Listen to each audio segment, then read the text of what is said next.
The phone rang at 11:42 p.m.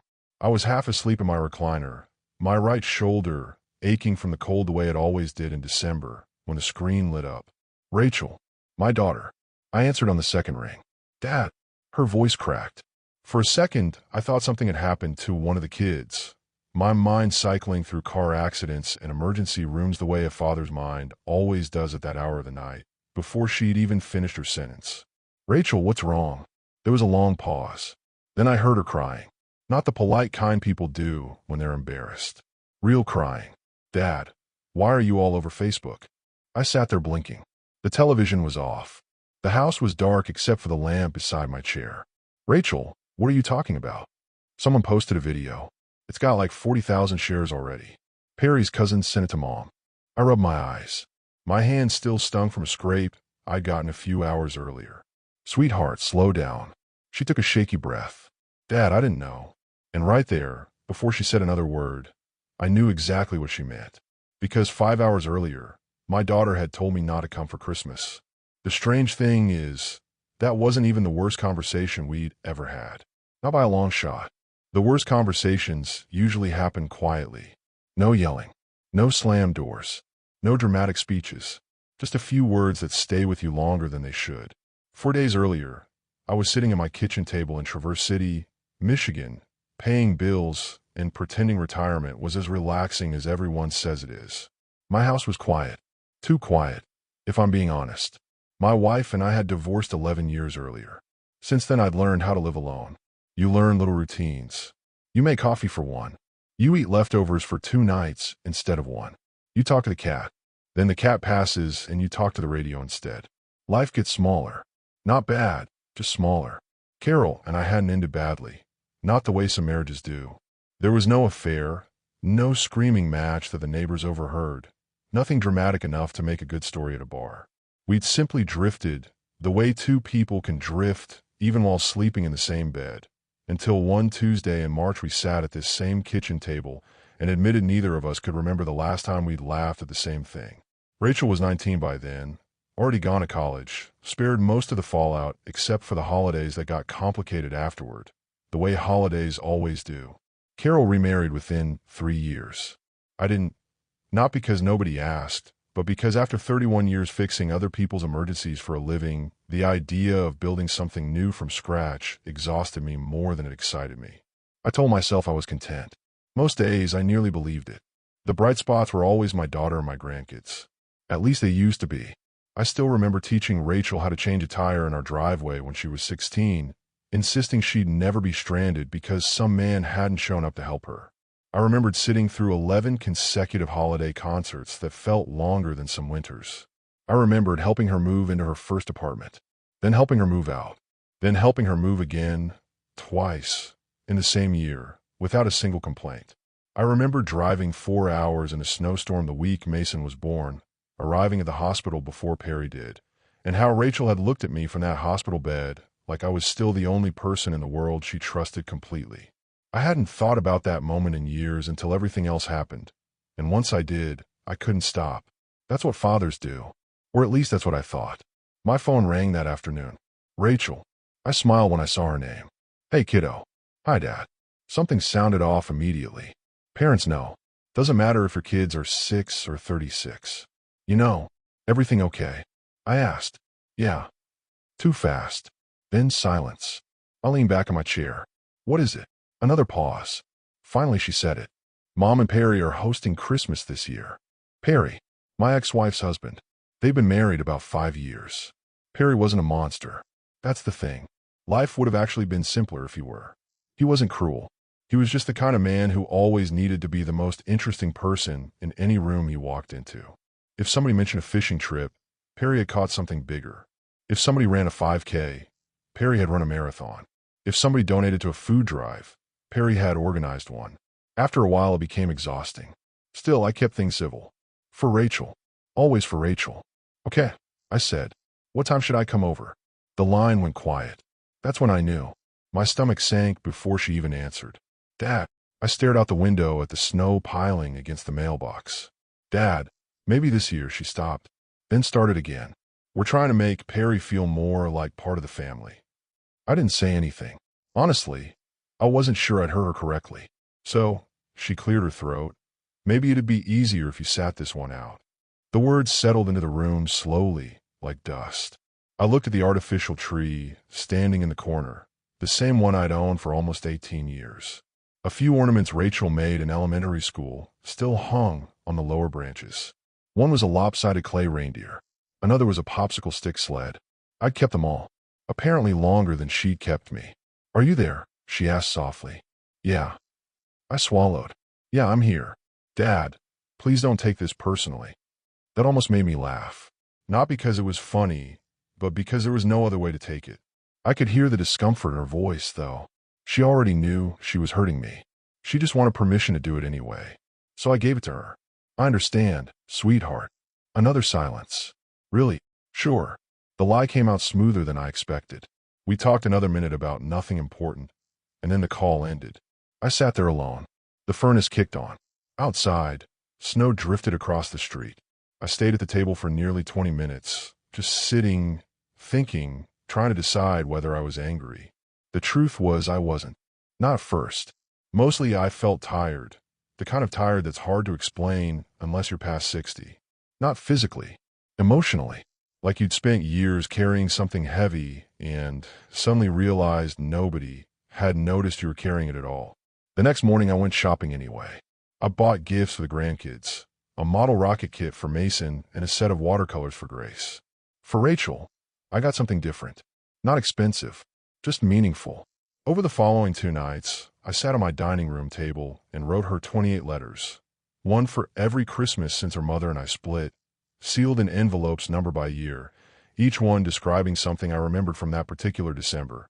Something small she'd probably forgotten, tied together with kitchen twine inside an old cigar box that used to belong to my own father. The first letter described the Christmas she was 8 and convinced herself she'd heard reindeer on the roof, so certain of it that she woke the whole house at 4 a.m., insisting we come listen. The 14th described the year she was 15 and too cool for the holiday, until she opened a box of her grandmother's old recipe cards and cried at the kitchen table for 20 minutes. By the 25th letter, my handwriting had gotten shakier, and I noticed it too, sitting there at that table, an old man writing to a grown woman about a little girl who didn't entirely exist anymore, except in memories only I still carried around. By Christmas Eve, the box was finished. I wrapped it carefully, loaded everything into my truck, and told myself I was only dropping off gifts. Nothing more. No speeches, no guilt trip, no surprise visit. Just one last fatherly responsibility. At least that's what I thought. I had no idea that before the night was over, my face would be sitting on half the phones in northern Michigan. Christmas Eve arrived gray and bitter, the kind of Michigan winter day where the sky looks like a sheet of dirty tin and the wind finds its way through every layer of clothing you own. I woke around 6. Couldn't sleep past it anymore. Retirement had done that to me. My body still thought it had somewhere to be. I made coffee, filled the bird feeder, watched a pair of cardinals argue over the suet block, and stared out the kitchen window longer than necessary. I kept checking my phone, not because I expected Rachel to call, but because part of me hoped she would. Maybe she'd change her mind. Maybe she'd say, "Dad, forget what I said, just come." The phone stayed silent. Around 10, I loaded the gifts into my truck and drove across town to Rachel's neighborhood, a newer subdivision with big garages and perfect lawns, the kind of place where every driveway looked cleaner than my living room. I pulled up, sat there a minute. Through the front window, I could see a tree, colored lights, movement, people laughing. The grandkids were probably already worked up. I imagined Mason running around in his astronaut pajamas, Grace showing everyone whatever she'd made at school. I almost got out, almost walked to the door, almost knocked. Instead, I carried the gifts to the porch, set them down, added the cigar box on top. No, nothing dramatic, just gifts. I stood there a moment longer, then turned around and drove home before anyone saw me. Or maybe before I saw them. Sometimes there's a difference. Back home, I spent the afternoon doing nothing useful. I watched part of a Lions game I'd already seen, heated up leftover chili that tasted like refrigerator, ate it anyway. Around 4, I pulled out an old shoebox of family photographs I'd meant to organize for years and went through them slowly. Rachel at 8, missing both front teeth, holding up a fish twice the size of her forearm. Rachel at 16 learning to change that tire. By evening the house felt smaller than usual. A little after 7, I considered doing something foolish. I thought about driving back, not to start anything, just to see the kids through the window for a minute. I actually got as far as putting on my coat before I stopped myself. Because if someone has to sneak a look through a window to feel like family, the table was never really theirs to begin with. I hung the coat back up. It hurt, but also felt strangely clean. At 8:15 my phone buzzed. Not Rachel. A message from the Grand Traverse Community Food Pantry, where I volunteered most Saturdays. The storm was worsening, and they needed extra hands running hot meals out to homebound seniors who couldn't get to the distribution site. I texted back, on my way, pulled my boots back on, and drove the pantry's old delivery van out into weather that had no business being on the road. For the next 2 hours I did what needed doing. Delivered foil trays of ham and mashed potatoes to 7 different addresses. Helped an elderly man named Otis get his generator running after his power flickered out. Listened to a widow named June talk for 20 minutes about her late husband's terrible fruitcake recipe. Nothing heroic, just the kind of work nobody throws a parade for. At my 4th stop, a small ranch house near the county line, a woman named Patrice answered the door in a bathrobe, apologizing before I'd even set the tray down, explaining her husband was too proud to ask for delivery meals and would probably be embarrassed I'd seen the state of the living room. I told her my own living room hadn't seen a vacuum since Tuesday, and she laughed harder than the joke deserved. The kind of laugh that comes from someone who hasn't had much reason lately. Her husband, a heavy-set man in a recliner with an oxygen tube looped over his ears, waved at me from across the room and mouthed, "Thank you," without enough breath to say it out loud. I waved back and told him to enjoy the ham, and he gave me a thumbs up that stayed with me longer than it should have. Around 10:30, I finished the last delivery and started home. The storm had picked up fast, visibility dropping to almost nothing, my wipers working overtime against snow coming sideways off the bay. I drove carefully. No rush. Nobody waiting for me anyway. About 15 minutes out, I spotted hazard lights and an odd angle ahead through the whiteout. At first I thought it was a stalled car. Then I got closer and understood it was worse than that. A delivery box truck had jackknifed it across both lanes of the county road, and behind it, 3 cars had stacked up trying to stop on the ice. One of them nose halfway into the ditch. Nobody was moving. I pulled onto the shoulder, grabbed my emergency flashers, and called it in before I even got out. The wind hit me like a wall. I checked the box truck first. The driver was shaken, but unhurt.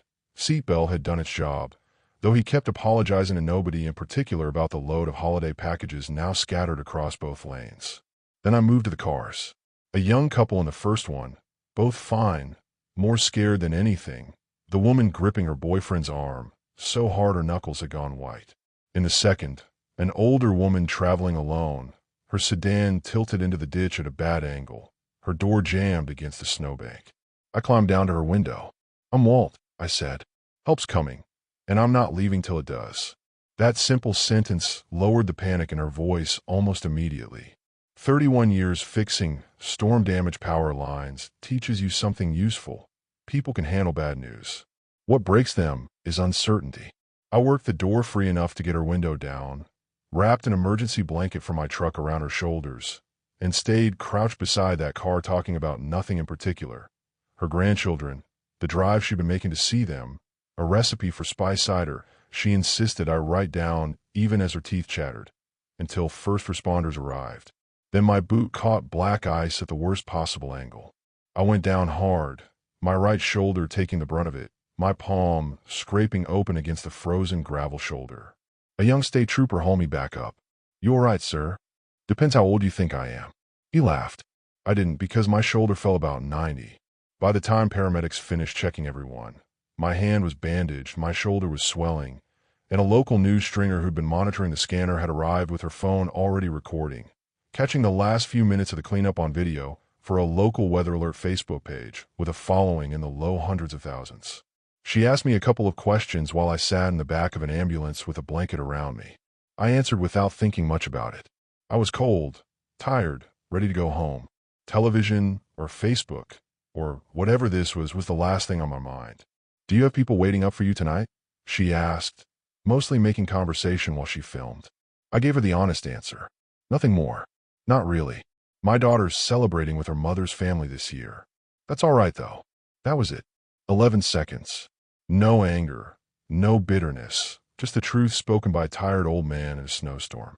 I had no idea that clip would outlive the storm by weeks. The paramedics wanted me to go to the hospital. I wanted my own bed. We compromised. They cleaned the cut, wrapped my hand, checked my shoulder, and handed me a list of reasons to come in if things got worse. By the time I got home, it was well after midnight. The snow had eased into that quiet white postcard kind of falling. Most houses on my street were dark. I let myself in, kicked off my boots, and lowered myself into my recliner. My shoulder protested immediately. Yeah, I muttered. Me too. I closed my eyes for what I thought would be a minute. Then my phone exploded. Buzz. Buzz. Buzz. Several texts, 2 missed calls, more arriving every few seconds. For a second, I thought something had happened to family. Then Rachel called, and I answered before the second ring finished. Dad. She sounded shaken, not nervous. Rachel, what's wrong? Long silence, then crying. Dad, why are you all over Facebook? I sat upright. What? You're everywhere. Perry's cousin sent it to Mom an hour ago. You're at like 40,000 shares. I looked toward the dark television, understanding slowly. I was helping some people who got stuck out on the county road. That's not. Dad, why didn't you tell me where you were tonight? I almost laughed. Not because it was funny, because 5 hours earlier she'd told me exactly where not to be. I didn't think it mattered where I spent it, I said. It came out flatter than I meant it to, and I heard it land on her end of the line. Silence filled the call again. Finally she whispered, Dad, and then stopped, like she couldn't find whatever came after that. Eventually she said goodnight. No apology yet. No explanation either. Just confusion. I set the phone down. 2 minutes later it rang again. Carol, my ex-wife. David, Walt. She caught herself. Old habits. I just saw the video. Okay. Are you hurt? The question caught me off guard, mostly because Carol asking after my physical well-being wasn't something that had happened in over a decade. Nothing serious. Good. Then a long silence. The kind people use when they're realizing a situation isn't going away on its own. Rachel's pretty upset. I imagine she is. Maybe give her some time. I hadn't planned on doing anything else. Another silence. Then she said good night, and the call ended. 5 minutes after that, Perry called. I almost didn't answer. Almost. Curiosity won. Walt, quite a night, huh? His voice was unusually cheerful. Apparently. I just wanted to say, that was really something out there. There it was, the Perry I knew, incapable of staying on the sidelines of any story, even one that had nothing to do with him. He talked about the storm, about the news coverage, about how wild the whole thing was. Then, finally, Rachel feels terrible, you know. I said nothing. She didn't mean to hurt you. Still nothing, because whether she'd meant to or not wasn't really the point anymore. Perry seemed to sense he'd hit a wall he couldn't talk his way around, which for a man like him was practically unheard of. Well, he said, filling the silence one more time, I just think it's a shame, is all. A real shame. I want to tell him that shame usually requires someone to actually feel it, and that wasn't what I was hearing in his voice, but I didn't have the energy for that conversation at 1 a.m. with a bandaged hand. Eventually Perry gave up and ended the call. I figured that would be the end of it. It wasn't. Not even close. The next morning I woke up to dozens of messages, former coworkers, old neighbors, people from church I hadn't spoken to in years, all of them having apparently seen the clip. I spent the morning answering texts, nothing dramatic, mostly glad you're okay, and saw you on Facebook, Walt. Then around noon, something shifted. A former coworker sent me a link. Have you seen this? I clicked. The video wasn't about the rescue anymore. Not exactly.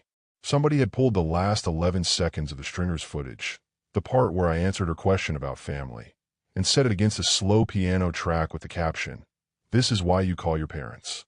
It had ballooned past 200,000 views by early afternoon. Comments poured in beneath it by the hundreds. People telling their own stories about divorce, about estranged kids, about spending holidays alone. Most of them weren't talking about the crash at all. They were talking about that one sentence. One small honest thing. By evening, a regional radio morning show was discussing it on air. A community Facebook group with 40,000 members had it pinned at the top. People I'd never met were arguing in the comments about who was in the wrong. One thread alone ran past 600 replies, split roughly down the middle between people insisting Rachel was a terrible daughter and people insisting I should mind my own business and let my daughter build her own family however she saw fit. Neither side seemed particularly interested in the fact that the man at the center of it just wanted his shoulder to stop throbbing and his phone to stop buzzing. The whole thing felt surreal. I hated it, and yet some part of me understood exactly why it had struck a nerve, because loneliness after 60 isn't something men my age are taught to say out loud. We talk about weather, about the Lions, about knee replacements and hip replacements, and whatever's wrong with our trucks. We don't talk about being left off the guest list. Not directly. Not until a stranger with a phone catches us, saying it by accident. Around for my phone buzzed. A text from Rachel. 3 words. Can we talk? I stared at it a long while before setting the phone back down, not out of anger, but because I genuinely didn't know what to say yet. A few minutes later, another text arrived, longer this time. Dad. I opened the cigar box. My chest tightened, because I knew exactly which letter she meant. The last one, the 28th, the one I'd written the night before, still smelling faintly of the coffee I'd spilled on the table while writing it. It ended the same way all 28 of them did, just with different words that year. No matter whose table I'm sitting at on Christmas, you'll always be the reason I show up to any of them. I sat with that message a long time before another notification arrived. This one from a woman named Priya Nandan, who hosted a small independent podcast about Midwestern small-town life. She wanted to talk to me, not about the crash, but about the man behind it, about the pantry work, about 28 letters. And I had the distinct feeling this whole thing was only getting started. That same evening, an old co-worker named Frank Petrosky called, someone I hadn't spoken to since my retirement dinner 6 years earlier. We'd climbed poles together for 2 decades, and hearing his voice again felt like putting on a jacket I'd forgotten I still owned. Saw you on the thing, he said, which was as close as Frank ever got to sentimentality. We talked for almost an hour, mostly about the old crew, who'd retired, who'd passed, who was still out there in bucket trucks and whether men our age had no business being out in. Near the end, he got quiet and said, "You doing all right out there by yourself, Walt?" I told him I was managing. Managing and all right aren't the same thing, he said, then changed the subject to fishing before either of us had to sit with that too long. It was the kind of conversation men our age have instead of the one we actually mean. The first thing I did was ignore her. Not forever. Just for a day, maybe 2.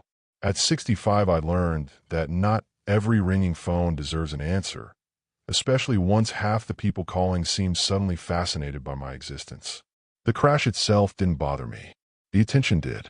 I'd never been comfortable being the center of anything. 31 years fixing storm-blown power lines teaches you that people only notice you when something's gone wrong. You fix it, you go home. Nobody throws a parade because the lights came back on. That's just the job. Priya called again the next morning, then emailed, then left another voicemail. Finally, I called her back, mostly because I was tired of the buzzing. "Mr. Aldrich, thanks for calling me back. It's Walt. Walt, I'd love to sit down with you. I already told the weather page what happened. I'm not interested in the crash, Walt. I'm interested in why 28 letters. That got my attention. We talked for nearly 2 hours that first call, and somewhere in the middle of it, I found myself telling her things I hadn't said out loud to anyone, not even the therapist Carol had insisted I see after the divorce. About the quiet house, about the cigar box that used to be my father's, about watching your daughter's life fill up with someone else's family until there's barely a folding chair left for you at the table. Priya didn't push. She just let the silence sit until I filled it myself. At one point, she asked what I'd have said to Rachel if I could go back to that Christmas Eve phone call and change one thing about how I responded. I thought about it longer than the question probably deserved. I'd have told her the truth instead of saying I understood. I finally said, I didn't understand. I just didn't want her to feel bad for hurting me. Turns out that doesn't actually protect anybody. It just delays the conversation you were always going to have eventually. Priya went quiet on the other end, the kind of quiet that meant she was writing something down, and I wondered right then whether I'd said too much to a stranger with a recorder running. I decided I hadn't. The episode ran 2 weeks later under the title, "The Man Who Wrote 28 Letters." It didn't go viral the way the video clip had, but it reached the people who mattered, including, apparently, Rachel, who texted me the night it aired asking if we could get coffee. Just the 2 of us. No Perry, no Carol. We met at a diner in Kingsley, halfway between our houses. She looked smaller somehow, sitting across from me in a booth, stirring cream into coffee she wasn't drinking. "I think I was trying so hard not to upset Mom," she finally said, "that I forgot I was hurting you." "That sounds about right," I said, not unkindly, just honestly. She winced. I didn't soften it, not because I wanted to hurt her, but because a gentle truth is still allowed to be true. "I know," she said quietly. Then, after a while, she added something I hadn't expected. "Perry asked me once why I never pushed back on him the way I used to push back on you. I didn't have an answer that day. I think I do now. It's because you were safe to push back on. You never once made me feel like I had to earn my place back after an argument. I think somewhere along the way I forgot that safety was worth protecting too." I didn't say anything to that for a long moment, mostly because my throat had gone tight and I wasn't confident about what would come out if I opened my mouth right away. Eventually, I just reached across the table and squeezed her hand once, the way I used to when she was small and scared of thunderstorms, and she let me. That was enough for the moment. It wasn't forgiveness yet. It was closer to a door left open a few inches. People like clean endings. I understand why. A person apologizes, another person forgives, everybody hugs, roll credits. Real life is rarely that tidy. In the weeks after that diner conversation, Rachel and I didn't suddenly become the perfect father and daughter again. She didn't show up every Sunday with fresh cookies. I didn't pretend Christmas never happened. We moved slowly, carefully, the way two people cross ice they don't quite trust yet. The first week she called twice. I answered both times. We talked about ordinary things, the kids, her job, my shoulder, the weather. Nothing heavy. The second week she asked if she could bring Mason and Grace over for lunch. I said yes, then spent the whole morning cleaning a house that wasn't dirty, vacuumed twice, bought the juice boxes Mason liked, picked up the crackers Grace always asked for. I even dug out an old board game from the hall closet, the one Rachel used to play with her mother on rainy Saturdays, and set on the coffee table like it might matter, like a 9-year-old and a 6-year-old would care about a game older than their mother. At 11:30, Rachel texted, "Mason's running a fever. Can we reschedule?" I stared at that message longer than I should have. Old habits came back fast, the old disappointment, the old instinct to make it smaller than it was so nobody had to feel bad. But this time I waited, made coffee, sat down, and typed, of course, "Let me know when works." That was it. No guilt, no extra sweetness, no pretending I wasn't a little disappointed. Just a boundary. A small one, but mine. Over the following months, I made several changes, quiet ones, the kind nobody notices until they matter. I met with an attorney named Marilyn Osei, whose office smelled like coffee and printer toner, and we reviewed my will, my power of attorney, my beneficiary forms, everything I'd meant to update for a decade. She asked careful questions. "Are you making these changes out of anger?" I appreciated that she asked. "No," I said, out of clarity. She nodded like the answer satisfied her. Before we finished, Marilyn asked one more question, almost as an afterthought. "Anyone you'd want notified if something happened to you? Not for the will, just so somebody checks." I gave her Frank's number, the old co-worker who'd called that first week, and felt a little foolish realizing it was the only name that came to mind. Marilyn wrote it down without comment, which I appreciated more than I let on. I didn't cut Rachel out. That would have been cruel, and it wasn't what I wanted anyway. But I changed things. Part of my estate would still go to her, part would go into a trust for Mason and Grace's schooling, and part would go to the food pantry and a scholarship fund for the trade school where I'd taken my old apprenticeship decades earlier. For years, I treated my family like the only proof my life had mattered. That was my mistake. They mattered, of course they did. They just weren't the only ones. A month later, Rachel asked for help with a down payment on a boat Perry wanted for the summer. Not a huge amount, but enough. In the old days, I'd have said yes before she finished the sentence. This time I asked questions. "What happened to the savings you and your ex-husband set aside?" She sighed. "Perry thought it made more sense to put it toward the boat, instead of just sitting in an account." There it was. Perry again. I closed my eyes for a second, not out of anger, but exhaustion. I thought about all the years I'd quietly absorbed the cost of other people's decisions because it was easier than watching someone I loved deal with the consequences of their own choices, and how none of that had ever actually made anyone stronger, least of all me. "Rachel, I can't do that." Silence. Then, "You can't, or you won't." Both, I guess. I'm retired, and I need to stop solving problems I didn't create. That landed. I heard it land. She didn't argue. She just said quietly, "Okay." I expected some resentment. Maybe there was some. But a week later she called again, not for money, just to talk. That was the first real sign something might be shifting. Spring came slowly that year. Snow melted from the edges of the driveway. Cardinals came back to the feeder. My shoulders still ached when the weather turned, but I stopped mentioning it quite so often. I kept volunteering. The pantry work shifted back to its regular rhythm. Food deliveries, repair days, helping people fill out paperwork they didn't understand. Curtis started scheduling me for the Tuesday intake shift, which meant sitting across a folding table from strangers explaining why the electric bill hadn't been paid or why the car needed a transmission it couldn't afford. I found I was good at that particular kind of listening, better than I'd expected, maybe because 31 years of walking into other people's emergencies had taught me how to sit with someone's bad week without trying to fix all of it in one sitting. One afternoon, a familiar face walked through the pantry door. Dorothy Calloway, 76 years old, the woman I'd pulled from the ditch that Christmas Eve. White hair, sharp eyes, the posture of someone who'd spent her whole life refusing to be pitied. She pointed a finger at me. "You." I looked behind me. "Me? Don't act cute.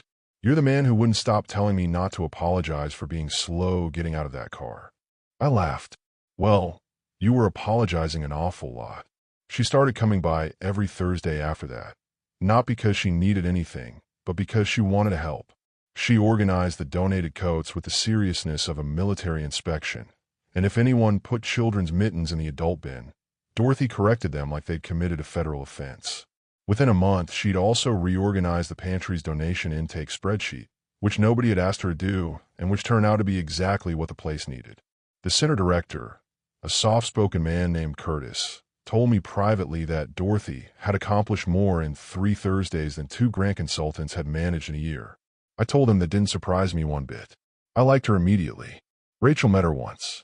It was awkward at first, and then Dorothy shook Rachel's hand and said, "Your father is stubborn, but he's useful." And Rachel laughed, and I did too. That laugh felt like a small repair. Not a full one, but enough to notice. By early summer, Rachel and I were having dinner once a month. Just the two of us. No Perry, no Carol, no pressure.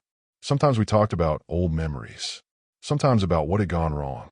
The first few of those dinners were uncomfortable, but they got easier, the way most honest things do once you stop dreading them. In August, a letter arrived from the state, the Michigan Community Service Recognition Award. I thought it was junk mail at first, until Priya called to tell me the pantry had submitted my name months earlier without telling me. The ceremony would be in Lansing, a formal event, one invited guest. I knew what everyone expected. Even Rachel expected it, though she never said so directly. I could hear the hope in her voice when I mentioned the invitation. "That's wonderful, Dad." "Strange, but wonderful." "Do you know who you're taking?" There was the question. I looked out of my backyard, at the feeder, at the empty patio chair where the cat used to sit before she passed. "I do." A pause. "Oh." Not angry, just quiet. "I'm taking Dorothy." Another pause. Then Rachel surprised me. "That's good, Dad. She should be there." I could hear the disappointment underneath it, but also something like understanding, and that was the moment I knew we might actually be all right someday. Not because she'd gotten what she wanted, but because she'd accepted what she hadn't. The ceremony in Lansing was nicer than I expected. Dorothy wore a green dress and complained about the parking for a solid 20 minutes beforehand. The banquet hall was full of round tables and centerpieces that looked more expensive than anything I owned, and I spent most of the cocktail hour standing near the wall with a club soda, feeling like a man who'd wandered into someone else's family reunion. Dorothy, for her part, worked the room like she'd been doing it her whole life, introducing herself to strangers, asking pointed questions about their volunteer work, correcting one poor caterer about where the coat check should have been positioned. When they called my name, she squeezed my arm and whispered, "Don't trip," and I told her I'd try, and I walked up onto that stage with a sore shoulder, a wider waist than I'd had at 40, and a heart that had finally stopped chasing the wrong kind of approval. The mayor of Lansing said a few words about community service that I mostly didn't hear, too busy scanning the crowd out of old habit, the same way I used to scan a work site before climbing.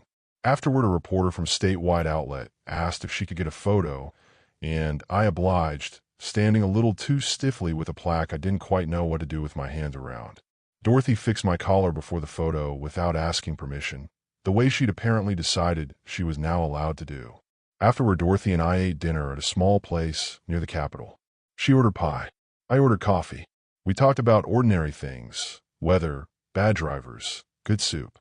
On the drive back to Traverse City, my phone buzzed. A text from Rachel. "Proud of you, Dad." I smiled, then set the phone face down on the seat, not because I didn't care, but because I finally understood I didn't need a message from my daughter to make the night mean something. That was the only kind of revenge I ever wanted, though I never planned it as one. No screaming, no public takedown, no ruined holiday dinner. Just one old man learning, slowly and later than he'd have liked, that love shouldn't require begging for a seat at the table. I still keep the cigar box on my dresser, empty now, all 28 letters delivered where they belonged.